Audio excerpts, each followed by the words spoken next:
नमस्कार दोस्तों, मैं विजय तिवारी। स्वागत है आपका हमारे YouTube channel the book society में, जहां हम आज की क्लास में जिस बुक की चर्चा कर रहे हैं उस बुक का नाम है researching children and childhoods in India. इस बुक सीरीज के अब तक हम 4 चैप्टर अपलोड कर चुके हैं। आशा है आपको चैप्टर समझ में आए होंगे। आज की वीडियो हम चैप्टर नंबर 5 की चर्चा करेंगे। चैप्टर का नाम होगा बच्चों की दुनिया की खोज के लिए उपकरण के रूप में तस्वीरें और चित्र।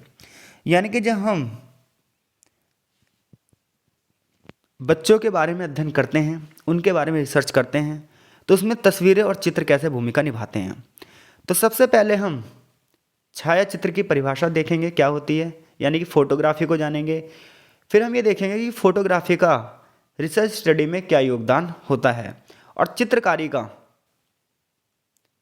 क्या योगदान होता है और ये किस प्रकार से किसी भी रिपोर्ट को प्रभावित करती हैं, इनके लाभ क्या होते हैं, इनके हानि क्या होती है, ये इस चैप्टर में हम पढ़ेंगे। बहुत ही महत्वपूर्ण चैप्टर है, एग्जाम वांटेड। तो चलिए शुरू करते हैं। तो जैसा कि आपने सुना ही होगा, एक तस्वीर 1000 शब्दों का कथन है। यानी कि जब हम एक तस्वीर को देखते हैं तो हर बंदे के देखने के हिसाब से उस तस्वीर के मायने बदल जाते हैं। हो सकता है किसी के लिए वो तस्वीर साधारण सी हो और हो सकता है कि किसी के लिए वही तस्वीर खास हो। किसी का नज़रिया अलग हो सकता है उस तस्वीर को देखने का और किसी का नज़रिया अलग हो सकता है।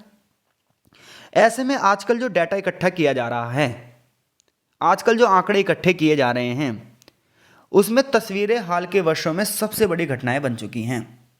आज बड़े पैमाने पर जितना भी, चाहे अखबारों में, चाहे न्यूज़ चैनल्स में, चाहे मैगजीन में, जितने भी डाटा प्रकाशित हो रहे हैं उसमें तस्वीरें उस डाटा की प्रामाणिकता देती हैं। यानी कि आप किसी घटना के बारे में बता रहे तो इंसान पता क्या पूछेगा, अच्छा दिखाइयो जरा, तो आप तुरंत ही उसे वो चित्र दिखा देंगे जो आपने खींचा है। तो तस्वीरें और छवियां एक शक्तिशाली उपकरण हैं जो किसी व्यक्ति के कार्य, किसी व्यक्ति की भावनाएं, किसी व्यक्ति के मूड का वर्णन करती हैं। तो आज जो हम रिसर्च की फील्ड में आगे बढ़ रहे हैं, तो रिसर्च की फील्ड में हर एक पहलू को समझने के लिए, हर एक पहलू के अध्ययन करने के लिए फोटोग्राफी एक महत्वपूर्ण भूमिका निभा रही है। और ऐसे में बच्चों की अगर बात की जाए तो बच्चों के जीवन में कौन कौन सी परिस्थितियाँ बदली हैं, क्या चीज़ें हैं जो उन्हें प्रभावित कर रही हैं, उनसे बातचीत करने के लिए उनके सामने जब हम चित्रों को प्रस्तुत करते हैं तो ऐसे में बड़े पैमाने पर हम उन लोगों तक पहुंचने का अवसर प्राप्त करते हैं जो लोग अपने विचारों को प्रकट नहीं कर पाते हैं, जो लोग अपनी भावनाओं को प्रकट नहीं कर पाते हैं। एग्जाम्पल देता हूं, जैसे कि कुछ बच्चे ऐसे हैं, आप उनसे पूछ लेंगे किसी चीज़ का नाम लेकर तो हो सकता है वो ना बता पाएँ, लेकिन जब आप उसी चीज़ का उन्हें चित्र दिखाएंगे तो हो सकता है वो बता दें। तो ऐसे बच्चे जो अपनी भावनाओं को व्यक्त नहीं कर पाते या फिर वो उस चीज़ का नाम नहीं बता पाते कि वो जो नाम उस चीज़ का है, लेकिन जब आप चित्र दिखाएंगे तो कहेंगे अच्छा ये, हाँ ये तो हमें पता है। तो जिन लोगों को अपनी भावनाओं को व्यक्त करने में कठिनाई होती है वो भी चित्रों के माध्यम से अपनी भावनाओं को व्यक्त कर सकते हैं। तो जब हम डाटा इकट्ठा करते हैं, यानी कि आंकड़ों को जब हम इकट्ठा करते हैं, तो ऐसे में जो हम फोटोग्राफी का यूज़ करते हैं तो ये 2 प्रकार की विधियां इसके लिए होती हैं। एक होती है ऑटोबायो फोटोग्राफी और एक होती है फोटो निष्कर्षण, यानी कि इलिसिटेशन। तो ये इलिसिटेशन क्या है या फिर ऑटो फोटोग्राफी क्या है? तो ऑटो फोटोग्राफी एक ऐसा तरीका है जिसका उपयोग हम ऐसे क्षेत्र में करते हैं जहाँ पर क्या होगा, रिसर्चर भी होगा और रिसर्चर इस टाइप से अपनी रिपोर्ट लिखेगा, इस टाइप से ऐसे चित्रों का प्रयोग करेगा ताकि पढ़ने वाले को ऐसा लगे कि जिस बंदे ने ये चीज़ फील करी है हम उसी के माध्यम से पढ़ रहे हैं। जैसे भाई एक रिसर्चर अपने बारे में तो बताएगा नहीं, वो किसी एक बच्चे का मान लो डाटा इकट्ठा कर रहा है, उसके बारे में लिख रहा है और ऐसे में उसने उस बच्चे की फ़ोटो भी छाप दी। तो ऐसे में जो बंदा उस रिपोर्ट को पढ़ रहा है वो क्या सोचेगा, हाँ भाई ये रिपोर्ट बिल्कुल सही है क्योंकि ये रिपोर्ट में इस बच्चे की तस्वीर है और इस बच्चे ने सही कहा होगा, इसका मतलब ये सही रिपोर्ट छपी है। तो ऑटो फोटोग्राफी कैसी विधि हो गई, ये ऐसा वातावरण तैयार करती है जो पढ़ने वाले और रिसर्चर दोनों के बीच में एक संबंध को स्थापित करती है, जहाँ पढ़ने वाले को ये लगता है कि जो बंदा है हम उसी की आंखों के माध्यम से दुनिया देख रहे हैं, हम वास्तव में सच्चाई का अध्ययन कर रहे हैं। इस विधि के तहत प्रतिभागी को बोलने की ललक नहीं होती। प्रतिभागी कौन है? प्रतिभागी वो बंदा है जिससे रिसर्चर प्रश्न पूछ रहा है। जैसे कि क्षेत्र में रिसर्चर गया खोज करने, किस चीज़ के बारे में आंकड़ा इकट्ठा करने, तो वो जिस बंदे से बात कर रहा है उस बंदे के बारे में, उस बंदे को हम क्या कहेंगे, प्रतिभागी। तो फोटोग्राफी जो प्रतिभागियां होते हैं ये सोचने का मौका देते हैं कि वो कौन है और अपने चुने हुए चित्रों के माध्यम से इसे व्यक्त करते हैं। तो ऑटो फोटोग्राफी समझ गए आप। अब एलिसिटेशन क्या होता है? तो जो एलिसिटेशन होता है, एलिसिटेशन विधि एक ऐसी विधि है जिसमें जब हम मौखिक रूप से चर्चा कर रहे हैं तो उसके लिए तस्वीरों का उपयोग कर रहे हैं। यानी कि मान लीजिए हम इंटरव्यू ले रहे हैं किसी का, तो इंटरव्यू लेते लेते जो हम प्रश्न पूछ रहे हैं तो उसने कोई ऐसा उत्तर दिया जो कि प्रश्न के हिसाब से नहीं है, तो हम क्या कहेंगे, उससे चित्र दिखाएंगे, जी देखिए हमने तो देखा था आपको ऐसा करते हुए। तो इस टाइप का जो हम फोटोग्राफी का यूज़ करते हैं उसे हम बोलते हैं एलिसिटेशन यूज़।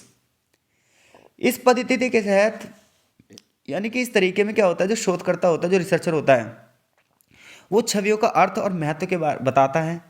वो बताता है कि हाँ भाई, इस चर्चा में इस तस्वीर का क्या योगदान है और आपका इससे क्या संबंध है। तो वर्तमान समय में तो ये बड़े स्तर पर किया जा रहा है, अक्सर ये इस्तेमाल करने में आता है। फोटो एलिसिटेशन एक अलग तरीके की जानकारी प्रदान करता है क्योंकि ये भावनाओं, यादों और सूचनाओं को उद्घाटित करता है। एग्जाम्पल देता हूँ, मान लीजिए दिल्ली में दंगे हुए थे, तो जब दिल्ली में दंगे हुए तो दंगों की तस्वीरें भी बहुत सारी छपी। अब आप किसी बंदे से उसकी भावनाएं पूछ रहे हैं कि हाँ भाई उस समय आपके साथ क्या हुआ, क्या घटित हुआ, क्या ये तस्वीरें सच हैं, क्या ये जो बंदा इसके बारे में केस छपा था ये सच है। तो जब वो बंदा बताएगा, हो सकता है वो इमोशनल हो जाए, हो सकता है वो पुरानी याद हो, या फिर हो सकता है डर के मारे ना भी बताए, लेकिन जो बंदा बता रहा है उसकी सूचनाएं क्या होंगी, वो उन चित्रों को देखकर एकदम से भावुक हो सकता है और सच्चाई को सामने ला सकता है। तो बड़े पैमाने पर सच्चाई को सामने लाने के लिए एलिसिटेशन विधि का यूज़ किया जाता है। तो फोटोग्राफी की परिभाषा पता चल गई आपको, फोटोग्राफी में ऑटो फोटोग्राफी क्या होती है ये भी पता चल गया, एलिसिटेशन विधि क्या होती है ये भी पता चल गया। अब तस्वीरों को इकट्ठा कैसे किया जाता है, इसके क्या क्या स्टेप हैं। तो ऐसा नहीं है कि कोई भी फोटो खींची और चिपका दी ना, आप जिस चीज़ से रिसर्च कर रहे हो, जिस चीज़ के लिए रिसर्च कर रहे हो, उससे रिलेटेड ही फोटो होनी चाहिए पहली चीज़ तो, क्योंकि आपको ही ये निर्धारित करना है कौन सी तस्वीरें हमारी रिसर्च में काम आएंगी, कौन सी तस्वीरें हमारे प्रश्नों का उत्तर देने के लिए जानकारी प्रदान करेगी और कौन सी नहीं। तो इसलिए वैसे ही चित्रों का बस हमें प्रयोग करना चाहिए जो चित्र हमारे साक्षात्कार में काम आ सके, हमारे इंटरव्यू में काम आ सकते हैं, हमारी टिप्पणियों में काम आ सकें। तो ये पहला स्टेप है, यानी कि चित्रों को निर्धारित करना है कौन से चित्र हमारे काम आएंगे कौन से नहीं। दूसरा, हमें ये करना होगा कि ऐसी तस्वीरें होनी चाहिए जिनका उपयोग करने की हमें अनुमति हो, यानी कि ऐसी तस्वीरें ना हो जो किसी की भावनाओं को आहत कर सकें, जो समाज में अव्यवस्था को फैला दें। तीसरी बात ये होती है कि जो तस्वीरें हों वो प्रमाणिक होनी चाहिए, यानी कि ऐसा ना हो कि तस्वीर एडिट की हुई हो और आप चले गए ना। हमें तस्वीरों की सटीकता की जानकारी करनी पड़ेगी, तभी हम उस तस्वीर को साक्षात्कार में शामिल करेंगे। ऐसा नहीं कि किसी ने भेज दिया और हम चल दिए। डाटा इकट्ठा करते समय हमें अपने आप को व्यवस्थित करना होगा, डाटा सारा इकट्ठा करना होगा, ताकि ऐसा ना हो कि जब हम साक्षात्कार कर रहे हैं या इंटरव्यू वगैरह ले रहे हैं तो क्या हो, हम ढूंढ रहे हैं। लाभ क्या है? लाभ चित्रों का बताने की ज़रूरत नहीं है आपको, फिर भी बता देते हैं कि सबसे पहले तो इन चित्रों को छवि भी बोलते हैं भाई। तो इन छवियों के माध्यम से खुद को व्यक्त करने की हमें पता चलता है, विषय को और गहराई से समझने के बारे में पता चलता है। मौखिक और लिखित रूप की तुलना भी कर सकते हैं हम चित्रों के माध्यम से। कई पाठकों को ऐसा लगे कि ये रिपोर्ट तो गलत है, लेकिन अगर चित्र भी सामने आएंगे तो हम क्या कहेंगे, नहीं ये तो रिपोर्ट सही है क्योंकि इसकी वीडियो भी है, इसके चित्र भी हैं। इसमें व्यक्ति के कार्य, उसकी भावनाएं, उसके मूड के बारे में पता चलता है। ये नहीं पता चल इसे भी पता चल जाता है कि कहीं इसमें ज़बरदस्ती तो नहीं किया गया कुछ। ये उन लोगों के लिए एक अवसर प्रदान करता है जिन्हें अपने विचार और भावनाओं को व्यक्त करने में कठिनाइयाँ होती हैं। सीमाएँ क्या हैं? तस्वीर है लेकिन फिर भी जानकारी क्या हो सकती है, बहुत कम हो सकती है। तस्वीरों की गलत व्याख्या होने की बहुत संभावना है। कुछ लोग कहते हैं कि हाँ भाई ये चित्र तो ऐसे ले लिया गया होगा, इसमें तो मेरी रजामंदी नहीं थी, मुझसे बिना पूछे ये चित्र लिया गया है। और जो रिसर्चर है उसके द्वारा पूर्वाग्रह की संभावना बनी रहती है, यानी कि वो फोटो लेके अपनी जानकारी लपेट सकता है। हो सकता है कि उसके सामने वो प्रश्न पूछे ही ना जो उत्तर उसे लिखने हैं। तो ऐसे में जो निष्कर्ष निकलता है हो सकता है वो निगेटिव भी हो।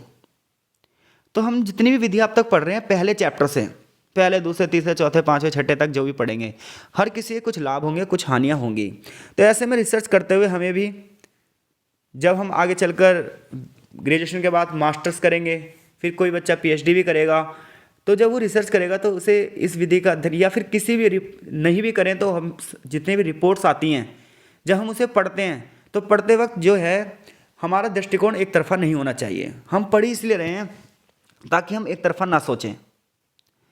आगे चैप्टर में चित्रकारी के बारे में बताया गया है। चित्रकारी एक बहुत तगड़ी कला है चित्रकारी वही बंदा कर सकता है जिसकी कल्पना शक्ति बड़ी अच्छी हो, इमेजिन करने की पावर बहुत अच्छी हो। जिसके अंदर इमेजिन करने की पावर नहीं, वो चित्रकारी नहीं कर सकता। ऐसे में बच्चों से जो चित्रकारी करवाई जाती है उसका उद्देश्य यही होता है कि बच्चे का IQ लेवल चेक किया जाए, बच्चे की कल्पना शक्ति चेक की जाए कि बच्चा किस परिस्थिति तक सोच सकता है, किसी घटना को पढ़ने के बाद वो किस प्रकार से उसे आकार दे सकता है। तो ऐसे में चित्रकारी एक बड़े स्तर पर रिसर्च में प्रयोग की जाने वाली एक विधि है। तो चित्रकारी एक बाल केंद्रित शोध है जिसमें बच्चों के दृष्टिकोण के बारे में बराबर हमें जानकारियां मिलती हैं। इससे न सिर्फ डेटा का निर्माण होता है, यानी कि आंकड़ों का निर्माण होता है, बल्कि अपने आप में हमें यह भी बताता है कि समाज में लोगों का स्तर क्या हो सकता है। चित्रकारी रिसर्चर को एक अलग तरीके से देखने का नजरिया भी प्रदान करती है। इससे हमें बच्चे के अंदर जो जीवित अनुभव है उसके बारे में पता चलता है कि वास्तव में बच्चा क्या सोच रहा है। क्योंकि अगर आप किस चीज़ को लिखने के लिए कहेंगे तो हो सकता है उसमें घालमेल हो जाए, किस चीज़ को आप बोलने के लिए कहेंगे तो हो सकता है कुछ उसमें दिक्कत हो जाए। लेकिन जब चित्रों की बात करते हैं, चित्र अंदर की एक अनुभूति होती है। चित्र व्यक्ति के मन में क्या छुपा है उसे बताने का एक जरिया होता है। तो जीवन के इसमें अधिक परिणाम हो सकते हैं। अन्य दृष्टिकोणों की तुलना में चित्रकारी जो ऐसी परिस्थितियां हैं जिन परिस्थितियों के बारे में नहीं पता चलता, उन परिस्थितियों के बारे में भी जानकारी प्रदान करने का एक तरीका है क्या, चित्रकारी। लेकिन बात यह आती है कि चित्रों का अर्थ कैसे निकाला जाए। क्योंकि हो सकता है कोई व्यक्ति जो चित्र बना रहा है उसने उसका कुछ अर्थ अलग निकाला हो और जो बंदा चित्र को देख रहा है उसके लिए कुछ अर्थ अलग हो। तो ऐसे में मेयर एंड कीन्स ने 2007 में एक परिभाषा दी। उनके अनुसार ये कहा गया कि चित्रकारी की जो तकनीक है इसमें प्रतिभागियों को एक ड्राइंग द्वारा शोध संकेत के जवाब देने के लिए कहा गया। यानी कि रिसर्च के लिए जो प्रश्न पूछे गए उसके उत्तर के लिए उनसे कहा गया कि आप चित्र बनाइए। फिर उन्हें लिखित या मौखिक स्पष्टीकरण के माध्यम से विस्तार से कहा गया कि वो अपने चित्र का क्या करें, स्पष्टीकरण दे सकें। यानी कि चित्र बनाने वाला ही चित्र को अच्छे से स्पष्टीकरण दे सकता है, चित्र देखने वाले का नज़रिया उससे अलग हो सकता है। तो चित्रकारी के लाभ क्या हैं? चित्रकारी के लाभ ये हैं कि इसमें भाषण के अलावा संवाद करने के अनेक तरीकों का प्रयोग किया जा सकता है। ये सहयोगात्मक होती है। इसमें ऐसी सामग्री का उपयोग करने का अवसर मिलता है जिससे मन को दबाया और दमित किया जा सके। ये मानव अनुभव की बहुलता और जटिलता दोनों के बारे में जानकारी देती है। ये जो मूक व्यक्ति हैं, यानी कि जो बोल नहीं सकते, वो भी अपनी कहानी को सुना सकते हैं। ये बच्चों के ज्ञान के उत्पादन में अपनी बात रखने में सक्षम बनाता है। ये बच्चों की सक्रिय भागीदारी को बढ़ाता है। इसमें अनुसंधान जो निष्कर्ष होते हैं इन्हें दृश्य रूप से प्रस्तुत किया जा सकता है। चित्र विधि वास्तव में संचार को यानी कम्युनिकेशन को बढ़ावा देती है। ये विधि उपयोग यादों, विचार, वयस्कों की भावनाओं को पहचान करने के लिए भी अच्छी होती है। ये भावनाओं को समझने की क्षमता प्रदान करती है। आगे चैप्टर में बेसिक पॉइंट जो अब तक हमने पढ़े हैं वो हैं। क्वेश्चन है कि डेटा संग्रहण के लिए कौन सी विधियाँ उपलब्ध हैं? दृश्य विधियाँ। तो दृश्य विधियाँ कितनी थी? 2 दृश्य विधियाँ थी, एक ऑटो फोटोग्राफी और एक एलिसिटेशन।